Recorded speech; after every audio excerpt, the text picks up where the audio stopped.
রবীন্দ্রনাথ ঠাকুরের শিশুধরানাথ কাব্যে ইচ্ছামতি। যখন যেমন মনে করি তাই হতে পাই নদী, কারণ আমি তো এক্ষুনি হই ইচ্ছামতি নদী।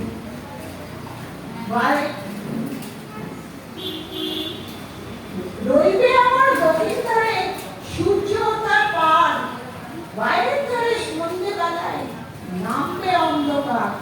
আমি কইব মনের কথা দুই কানের সাথে, আধেক কথা দিনের বেলা আধেক কথা রাখে।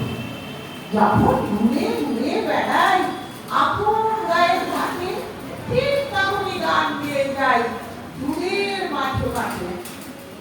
দূরের মানুষ চিনি, গ্রামের মানুষ চিনি আমরা, সাথে আমার গায়ের মানুষ চিনি যারা নাইতে আসে যাবে, গরু পুলিশ নিয়ে যারা সামনে ওভার চলে। দূরের মানুষ যারা তাদের নতুন তরবেশ, নাম জানিয়ে গ্রাম জানিয়ে অঙ্ক দেবেছি। জলের ওপর ঝলমল টুকরো আলোর আকাশে ঢেউয়ে ঢেউয়ে পরিত্রাচর ধাক্কা দিয়া ভাসে। জলের তলায় তলিয়ে যেটায় গেছে তাদের ধাপ, সেইখানে তারা যেন রয়েছে চুপচাপ। কোনে